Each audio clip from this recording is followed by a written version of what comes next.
கரூர் சம்பவத்தில் நாம் மக்கள் அனைவரையும் ஒன்றை கவனிக்க வேண்டும். கொடநாடு சம்பவத்தில் கேபிள் கம்ப்யூட்டர் ஆபரேட்டர் கொலை, அதை பார்த்தவன் கொலை, அங்கிருந்து எடுத்து ஓடியவன் கொலை, அப்படி ஒரு 5-6 கொலைகள் தொடர்ச்சியாக சினிமா காட்சிகளை மிஞ்சும் அளவிற்கு இருக்கிறது. இன்று வரை அது ஏதோ ஒரு காரணத்தால் நிறுத்தி வைக்கப்பட்டுள்ளது.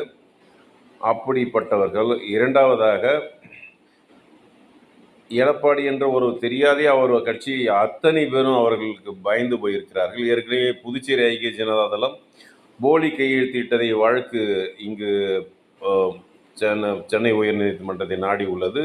மீண்டும் மதுரை சரவணன் என்பவர்தான் வழக்கு தொடர்ந்தார். அந்த வழக்கின் மூலம் ஜெயலலிதாவினுடைய ஏ ஃபார்ம் பி ஃபார்மில் போலி கையெழுத்து தான் என்று உறுதி செய்யப்பட்டு இடைத்தேர்தலும் வந்தது. அதே எடப்பாடி அவர்கள் அந்த சரவணனுக்கு கட்சியில் இணைத்து தற்சமயம் சீட்டு கொடுத்துள்ளார். இது எல்லாம் ஒரு கணக்கில் புள்ளியில் இணைகிறது. நாமக்கல்லில் முன்பு வரை அதிமுகவை பற்றி ஒரு வார்த்தை கூட விஜய் அவர்கள் பேசவில்லை. நாமக்கல்லில் தான் அவரை திமுகவை போன்று எடப்பாடியும் பேசுகிறார். நாமக்கல்லில் இருந்து கரூர் வருவதற்குள்ள இந்த சம்பவம் நடக்கிறது. கொடநாடும் இதுவும் ஏதோ ஒரு வகையில் இணைகிறது. ஆகவே எல்லா ஒரு குழந்தைகளுக்கு கூட தெரியும், எப்படி எந்த ஒரு சம்பவம் நடந்தாலும் ஆளுங்கட்சியை குறை சொல்வார்கள்.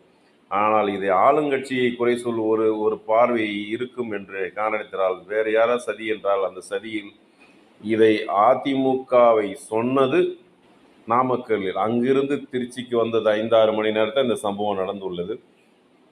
இது இயல்பாக தண்ணீர் இல்லை, மயக்கத்திலோ விழுந்தது போன்றது இருந்தாலும் சரியாக இருந்தால் எடப்பாடி அவர்களையும் கொடநாடு வழக்கு அவர்களையும் ஜெயலலிதாவினுடைய ஐக்கிய ஜனதாதள கோரிக்கையான ஜெயலலிதா போலி கையெழுத்தின் உயர்நீதிமன்றம் உறுதி செய்யதையும் சேர்ந்து விசாரிக்க வேண்டும் என்பது புதுச்சேரி ஐக்கிய ஜனதாதளத்தினுடைய கோரிக்கையாக இருக்கிறது என்று பாண்டிச்சேரி கிங் நியூஸ் கூறுகிறது. இது சாதாரண ஒரு 41 பேர் ஏதோ ஆடு மாடுகள் அல்ல.